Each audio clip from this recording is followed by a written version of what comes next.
Hey, we're here and we're back. We have Mr. Chris Miles from MoneyRipples.com, the cash flow expert and the anti-financial advisor. Chris, I think you're like the fourth time you've been on this show, like four-time guest. It's like Saturday Night Live, right? There's the Four-Timers Club. Now, Chris has used his knowledge not once but twice to become financially independent, where his passive income exceeded his expenses. He's paid off $1 million in debt after the last recession without filing bankruptcy.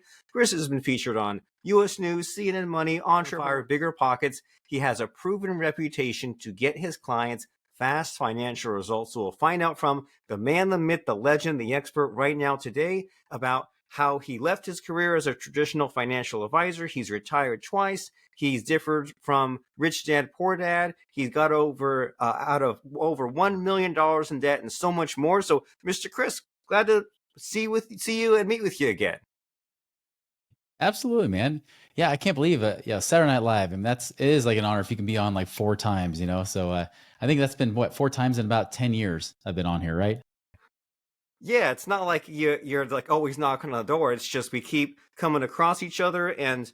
I'm always impressed with, I don't know what you'd call it. There's like your time management's one thing, but I find that like you take the time to socialize and be nice to people. I'll remember for the rest of my life I was in Utah and we had lunch together, and then sometimes we just catch up, and I'm like, man, this guy. He's got, I think you have 8 kids, right, in different schools. And even when we reconnect every few years and we message, I'm like, man, he remembers exactly who I am. So I aspire to get somewhere close to that level of gregariousness and kind of like being a people person. I'm really impressed by that.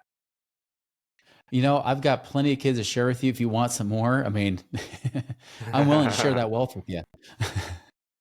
Well, I'm a one and done. I'm all about just that singular focus and try to get it right the first time. And if not, then back off and adjust. And so, what have you been up to? I know, like you're crazy with the money in a good way and the helping people and just growing your business. So, what is there to currently be excited about and humble brag about?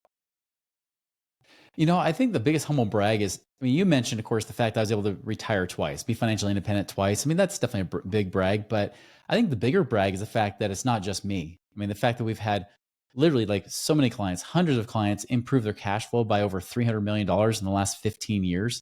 I mean, really just getting down to the point where we have a proven system to do it time and time again, including creating financially independent families. And that's where we are really on our goal, our vision for is that having 1,000 financially independent families by 2030, and so that's the ripple effect, of money ripples, right? That's the thing that we're really trying to do is, as you prosper more financially, you're able to create a greater ripple effect through the lives of others. You can bless more lives because you have more money, more resource, more ability to really create a magnifier of your soul and your desires and your dreams.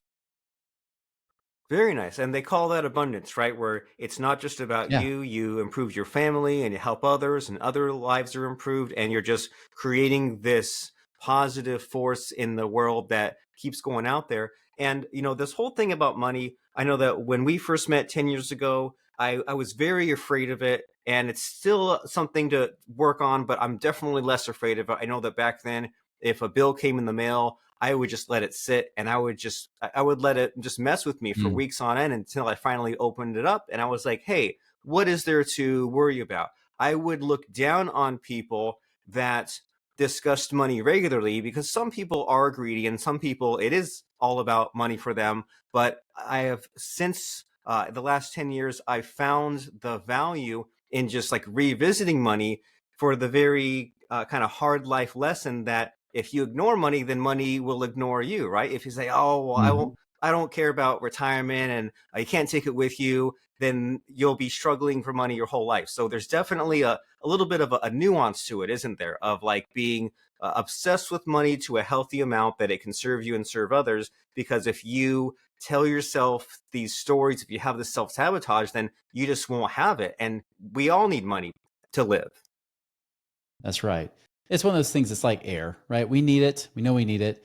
Most of us never even worry about if we have enough of it because we never feel that scarcity. But with money, it's so much different, isn't it? Like, right, when you feel that scarcity, you start to create different stories. And a lot of these stories have come from childhood. I had the same ones. I mean, I was always raised with by my dad that, we can't afford this. What do you think I am, made of money? Money doesn't grow on trees, or even saying things like, I gave up that Corvette to have you kids, that kind of stuff, right? I would Oh. hear that growing up. So I was raised in that scarcity mentality, but that scarcity mentality doesn't serve us any good. It doesn't help us create a life of abundance. And ultimately, you want to be more abundant. You want to be rich because if you're a good person, now, if you're a bad person, we don't want you to be rich, but if you're a great person or a good person, you have a good heart, you do care about people, you want the world to be a better place, giving you more money, you be able to earn and create more money in this life right now is a good thing.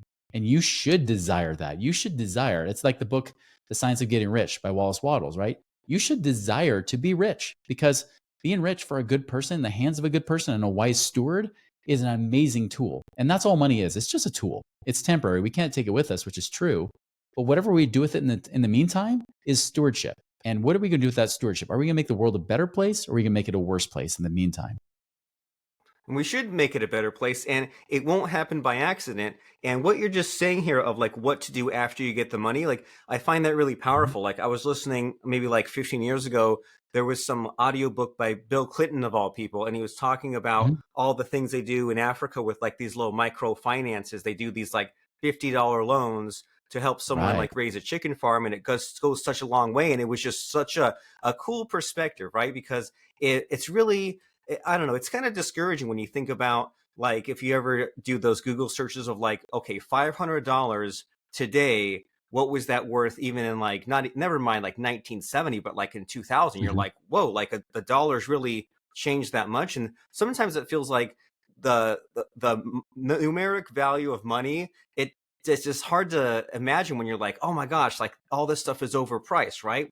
Eggs Mhm. cost whatever amount it is this month. It hurts your brain a little bit, but just this idea of like, okay, who will I help? And I know that a lot of us have fun ragging on Dave Ramsey, right? Because he's like Mhm. kind of a hard, kind of mean guy, but a lot of what he says does make sense. And when you get to like baby step 7, it's like, hey, now what will you do once you've done some of this delayed gratification? You've done some smart money moves, whatever they are for your plan.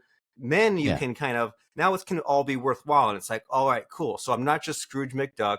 I'm not just accumulating all this stuff. I'll put it to good use. And we want to get Mhm. there, right? We want to have our goal and get there to help other people. And so what is this plan? You mentioned how like you've changed all these lives. Is there an easy way to like understand the basics of it on this podcast?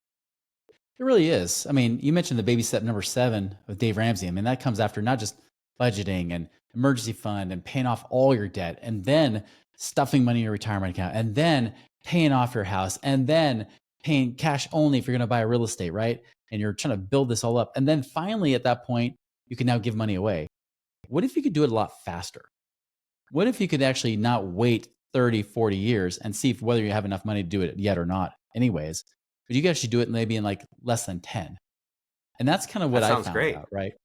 I mean, that's and because the problem is this is that so many people rely on stock markets, but stock markets, I mean, already lost, at the data that's recording like 8+%, in just a month. I mean, that can affect people's lives dramatically. What if that dropped 50%, which I actually do predict the market will do at some point here in the near future. So you could lose half your money in the stock market, right? So there's all these things that we have. We have, like you said, inflation that's going crazy. We got all these issues, and I get it. Like I've been broke. I've been broker than broke. I was over $1 million in debt. You mentioned about like not wanting to open bills. I didn't. I not only did not open bills, I didn't open up the collection letters. I refused the collection calls.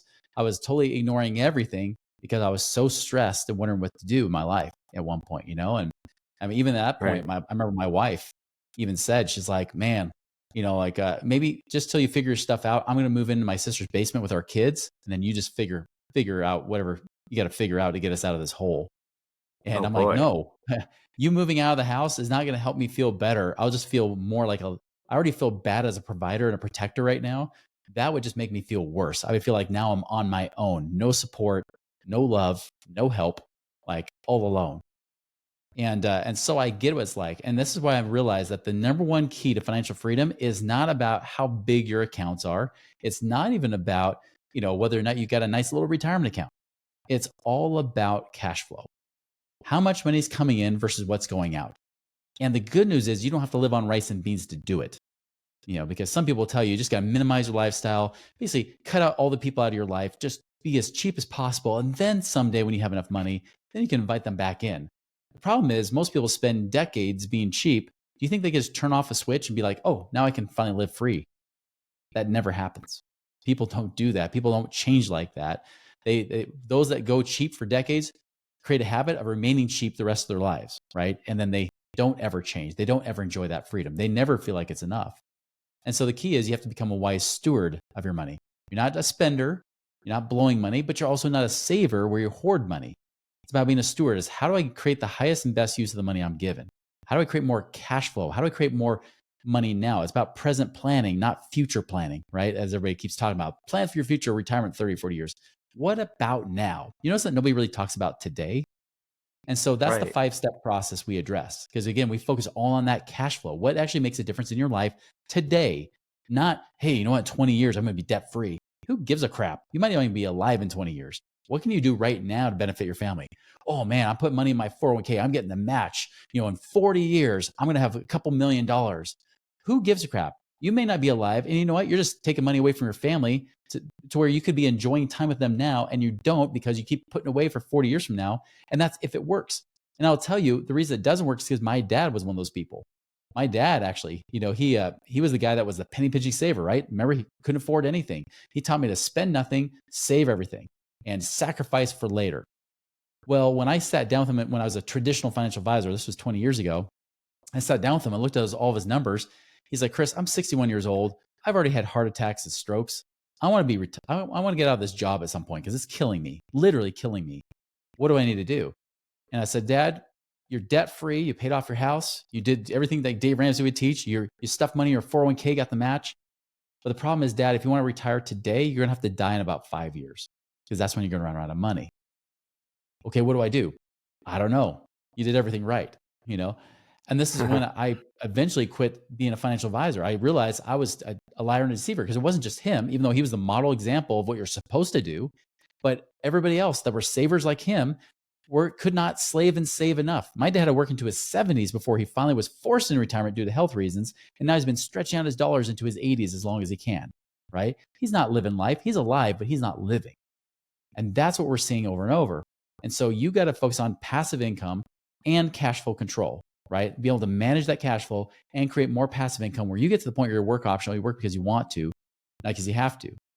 So step one, right? Step one is what I call really the passive income launch pad. You got to really assess where you are. Like, what do you have? What's going on in your situation? How much money is actually liquid and available, not trapped in your company 401k if you work for a company, right? By the way, if you work for a company, you lock away in a 401k, it's in prison. You cannot get it out. You cannot jailbreak it unless you get fired or quit or change jobs or something, which I don't recommend you do. Okay. So locking your money away in 401ks, locking your money away into home equity does nothing for you. Does nothing until you have a fully paid off house. Your mortgage payment is going to be the same forever, right? And so stop doing that. Stop locking your money away in prison and figure out where is it liquid. And so we got to start tracking your money, figure out like how much money is coming in, how much money is going out. Use tools like Rocket Money, Monarch, something like that to track at least on a weekly basis what's going on with your money, what's going in, what's going out.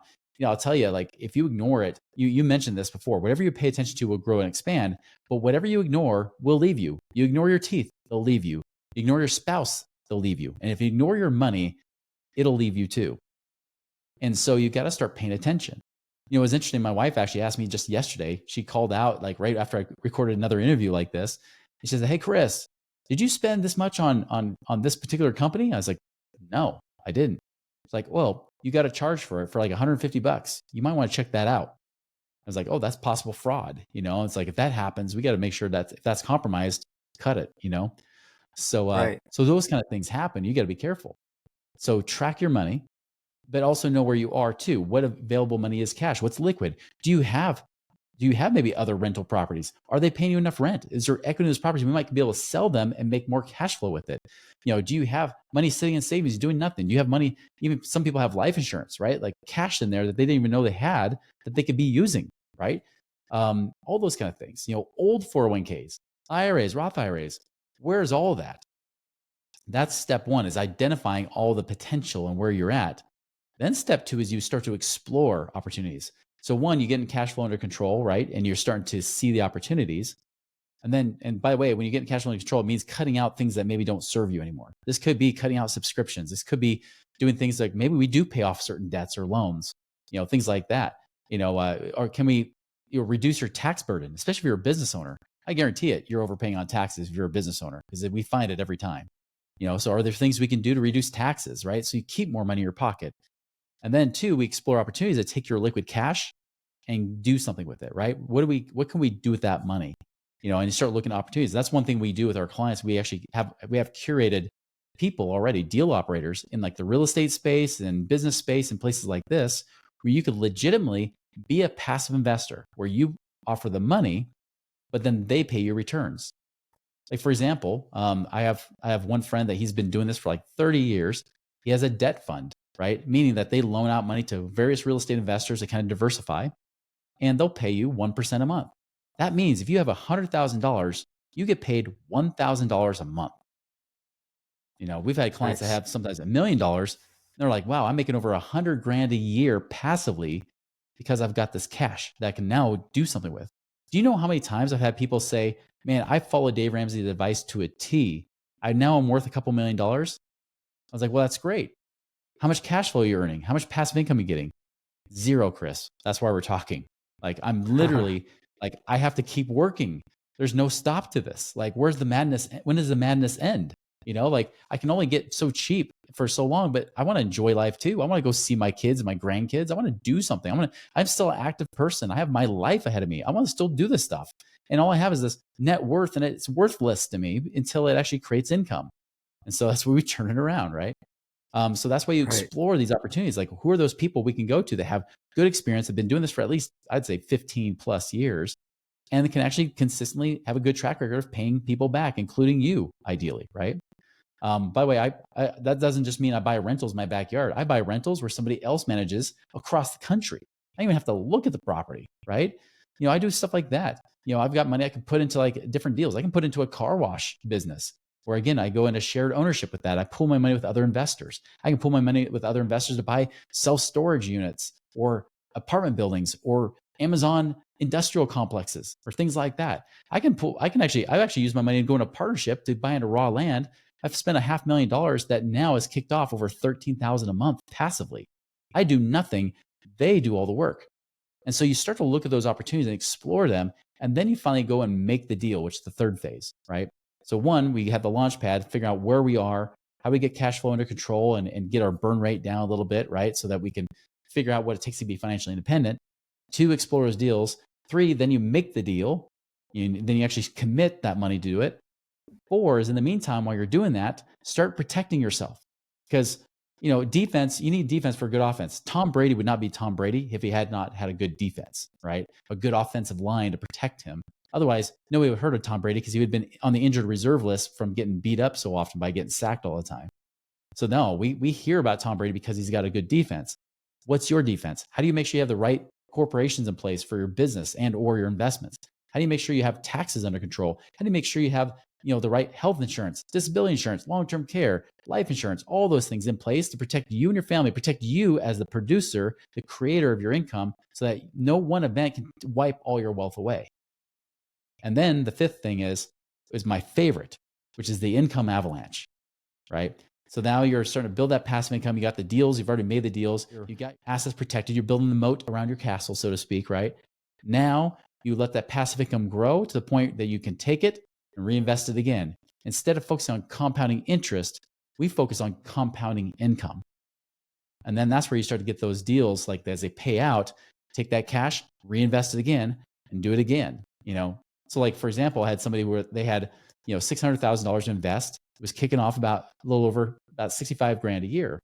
Well, the next year they took that $65,000 that they made, invested that, and that kicked it up over $7,000 a year, which, by the way, their goal was to get over $6,000 a month. So they actually just, after a few years, they're like, whoa, I'm there. I'm actually financially free. I'm actually financially independent. I can actually quit my job right now if I wanted. Or I can just keep working. Everything I'm making is gravy, and I'm throwing that with my income, and then using that to keep reinvesting and just build up that passive income even bigger. I had one client from 2018. His goal was $6,500 a month Then now his goal is 14,000 a month. He just told me last month. I was like, man, inflation Nice. was sucky with you. It must be those eggs, huh? And he's like, no, I just wanted more lifestyle. And so we're like, cool, where are you at? 13,000 a month. Because he's, again, income avalanche. He's been reinvesting that money. And then I said, well, hey, you got 50,000 bucks. You got this raw land in partnership. 50,000 will actually generate about 1,100 a month for you. That will push you up over the 14,000 a month in just the next few months. Like, maybe you should look at that. And so he did, right? And so he's like, cool, now I'm going to 14,000 a month. And by the way, he's only like about 50 years old. Like, the guy's not like he's ancient. He's still got much of his life ahead of him still, hopefully, right? But he definitely still has the health and the youth to be able to do what he wants. That's the power of this. That's why you don't have to wait 40, 50 years, like my dad did, only to find out, oh yeah, I worked for 50 years to then hopefully live on 10. That's ridiculous. Right. I agree. And it seems like the sort of the advice of like, reduce your monthly nut and be a saver and all that. That's great, but it seems Mhm. to be like only one component, right? The cash Right. flows another part of component. And I love these 5 steps you laid out here because it seems like I think that's like similar to like what got me excited about the Dave Ramsey stuff. Because right, we always hear about Mhm. someone's like general overall plan, and then you hear about the pieces. And what got me excited about him was like he's like, step one, you do this, and it's kind of this approach. And then once you solve that, Mhm. step two, you do that, there's that approach. And similar to yours, right? It's like if you're building a house, well, you're going to use a saw at one point, a paintbrush at one point, a hammer and a nail. Right. It's like if you're just a one note person, then you're going to have that sort of Great Depression syndrome mindset passed down from your Mhm. parents, grandparents, where you pinch every penny, and that gets you Yeah. by for one little leg of the plan. But it's important to be dynamic and to say, hey, here's my goal, and here's the tool, the hammer or the paintbrush or whatever that inches me along there. But then when it's time to maybe take more of a risk or to think about I hit this goal, now I hit the next goal, now we have to kind of change our tune a little bit and do something a little better. And so I love everything that you're saying here. I love your enthusiasm, your energy, the storytelling. It gets us excited about it as well, right? Because it's like Mhm. if we go to one of those dreaded financial advisors, they geek out on the numbers. We don't like it. If we kind of get trapped in our own thinking, it's negative by default. If we talk to the friend, the neighbor down the street, it's probably not what we want on to be on the right track. And so you've got these amazing success stories here, Mr. Chris. You got these students, and is there like a common success factor in them? Are they all like good with the goal setting or the discipline or like the accountability? Like, why do you think the best people who succeed on your plan do succeed with it? Well, the first thing is really they have to shift that mindset. You remember I mentioned about like instead of worrying about compounding interest, compound income, right? That's a very different mindset. Going from that accumulation mindset, really most people are trained to be like savers, like squirrels, right? You just hoard and Yeah. hoard as many nuts as you can till that winter of retirement, hoping that the winter doesn't go too long and you starve to death, right? That's how people live life. I love switching those people out of that. Whether they're business owners and business owners, I mean, it's even better because we have so many different ways to improve cash flow and different stuff. But even people are W-2, like middle managers and people like that, where they're like, they make good money, but they're like, how do I get this money to start paying me instead of me have to keep working hard for money, right? How do I get my money to work harder instead? And that's the Yeah. common thing that people are willing to be open. They're not just like closed-minded thinking, oh, the SP 500, that's the way to go, right? Because it usually takes somebody that, our age, right? Gen Xers or maybe older millennials in the latter, the earlier part of millennials, I've noticed that they're kind of like, wait a minute, I'm starting to wake up to reality. All this stuff, like you mentioned, like financial advisors punching out numbers in a calculator, that looks great in a calculator, but does it translate to real life? And the answer is 100% of the time, no, it doesn't. Not to mention, if you've only been investing for the last 10 years or so, you think the stock market always goes up. You've never seen a down market in the last 15, 16 years other than 1 year, right? By the way, the stock market usually goes down for 2 years after every 5 up years, right? So think about it. We're behind about 3 to 4 down years of a market cycle. That's how far behind we are right now. That's why you're seeing the market starting to be like, maybe I don't want to go up anymore because it's like it's already run out of steam. And so some people are going to have a harsh reality. The most intelligent people I notice are the ones that say, I see it. Like, I get it. and I need to make change now. In fact, look, my stocks are almost at all-time highs. My Bitcoin has been at all-time highs, except for the last month or so, right? Gold's gone up a lot. Like, so they're like realizing, like, wait, I could cash in my chips now. What if I were to move into a place that I can now generate passive income rather than doing what the average person does? They wait a couple years after the market crashes, and then they say, all right, I'm sick of the market. Right when the market's going to start going back up again, I'm sick of it. Now give me something. But I'm like, well, now you have half of what you just had a few years ago. We can do it. But what if you had just done this a few years back?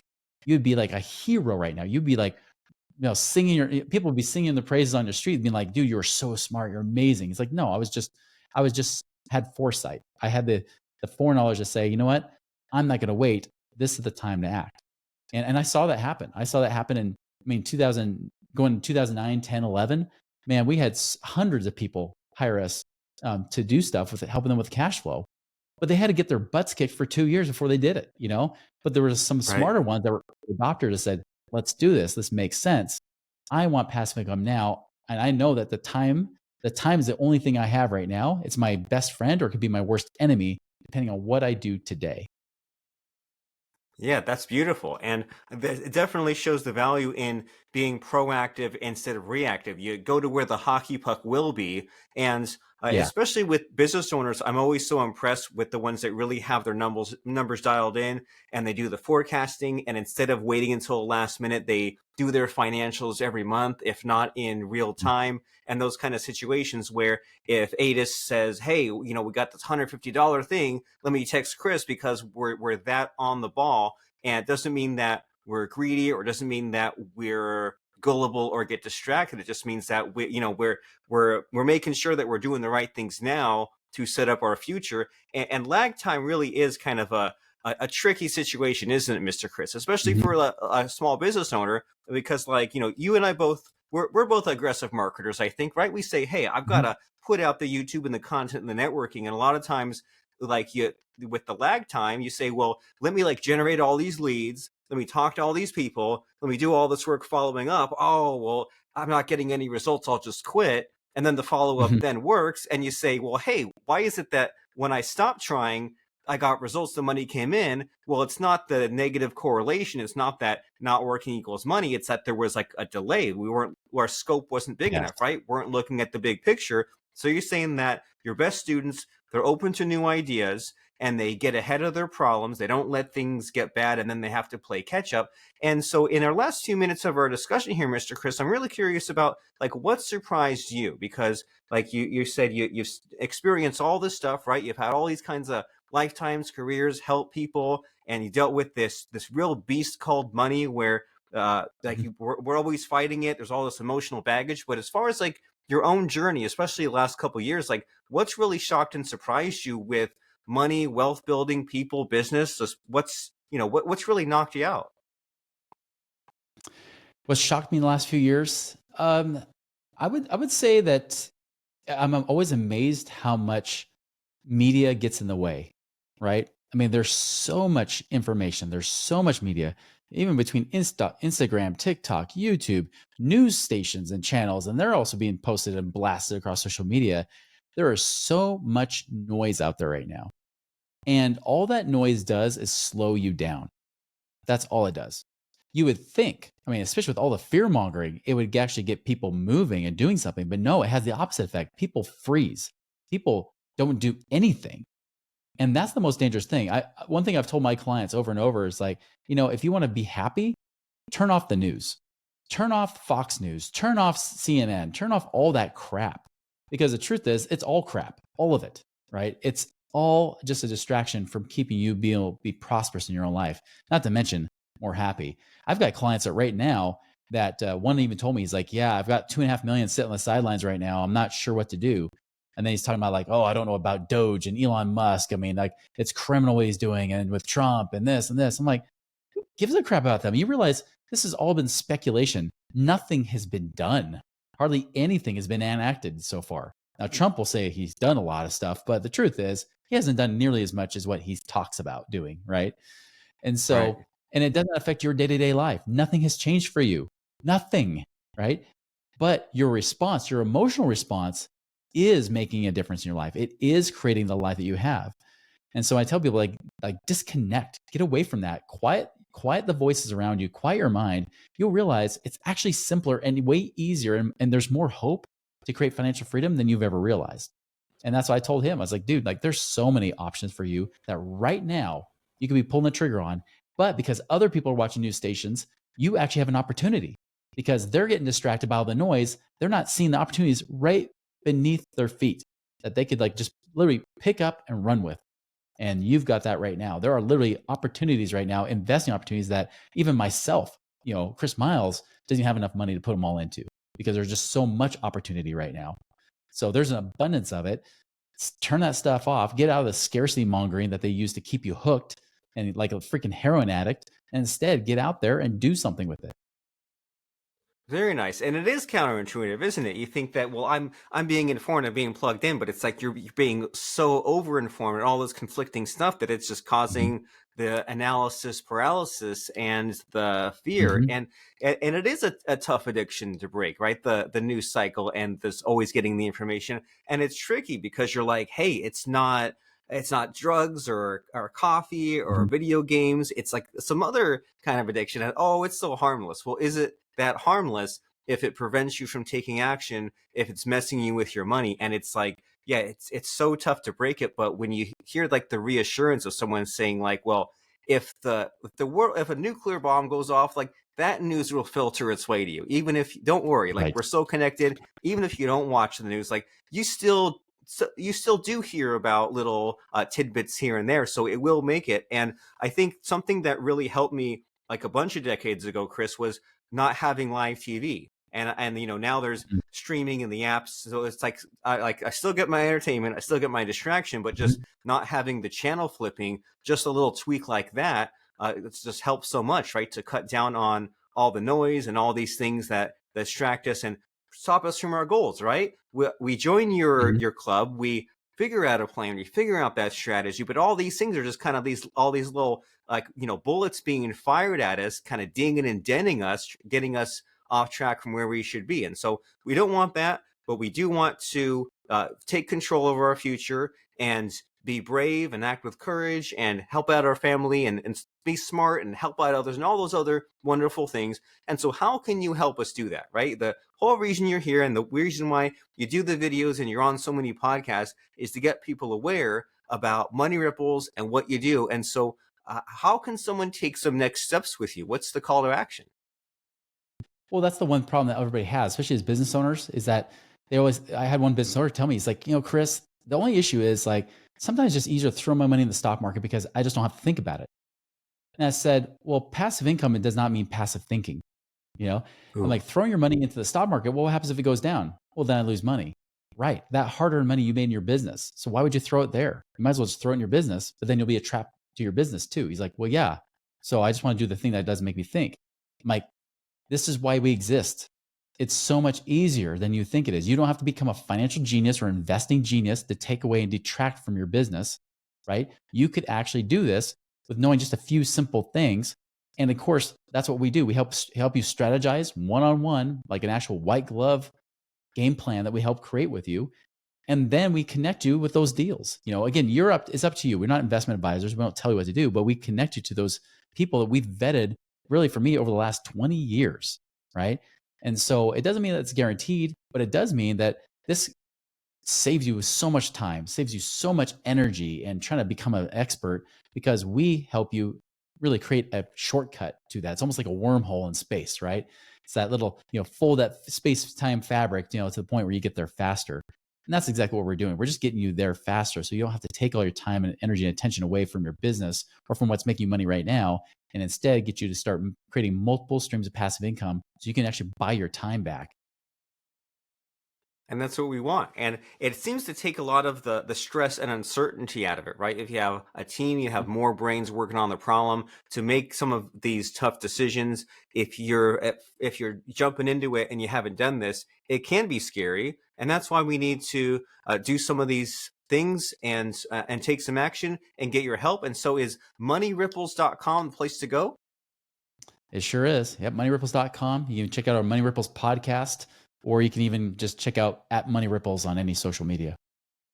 Very nice. Well, very interesting and very exciting, especially with us getting a better mindset about our money and about our future and acting smartly. And moneyripples.com is that hub where you can find out about that program, find out about that podcast. And before I let you go, Mr. Chris, I know that you are a seasoned podcast veteran pro and you're used to thinking on your feet. And that's why it's the scary part of the show where I try to stump you, I try to put you on the spot by asking you about a fun or interesting quote or lesson that has served you in the past that you can pass on to us and create that ripple effect. So, what comes to mind as far as a helpful quote or lesson along those lines? I don't know if it's really a quote, but it is a lesson I've learned. I'm actually a marathoner. I've actually run 3 of the world majors. I have my 4th one coming up next year in Tokyo, and but I got to the point where I kept pushing and pushing and pushing, and my body broke down. Actually, and it broke down right in the middle of the Boston Marathon, to where I had to walk the last 4 miles of it. And here's the one thing I learned is that if you want to run faster, run slower. If you want to run faster, run slower. When I changed my training to actually like run slower during the day instead of like push, push the limits all the time, like freaking David Goggins or something like that, I actually got better. I got stronger, healthier, and I had energy too. And I think that's true in business and that's true in life is that you don't have to keep push, push, push. You just have to progress just a little bit. You just have to be consistent. Just keep working on it. Just keep doing it on a daily basis. Create those daily habits. That is what creates extraordinary results. Is ordinary people doing the extra every single day that creates extraordinary results. Very nice. Endurance, sustainability, strength. In the Bible, they call that the extra mile. And we owe it to the people in our orbit to do that, to set a good example and to not burn out and to not get too crazy, right? Be just crazy enough. You pursue the passive income, but you also don't go into extreme debt doing it. You have this smart strategy and it can be a lot to navigate. And that's why these daily habits that you're talking about, Chris, include our learning, include our strategizing, include our taking action. Because, like you said, passive income doesn't mean passive thinking. It's kind of like how there's all the hype with like the AI and the automation. Well, that doesn't mean you just kind of click it and you never look at it again like it's Skynet or Terminator or something. You say, well, hey, I'll put this in motion, but I'll also be the manager, the steward, if you will, and just make sure that things are going great. And it's some great advice that you have to share here as we go to moneyripples.com and we think about that very amazing message. If you want to go faster, go slower in life, in your relationships, and money, and so much more. Moneyripples.com. Mr. Chris Miles, 4-time guest. It's so great to see you again. Same here, Robert. Thanks for having me on. Great to have you.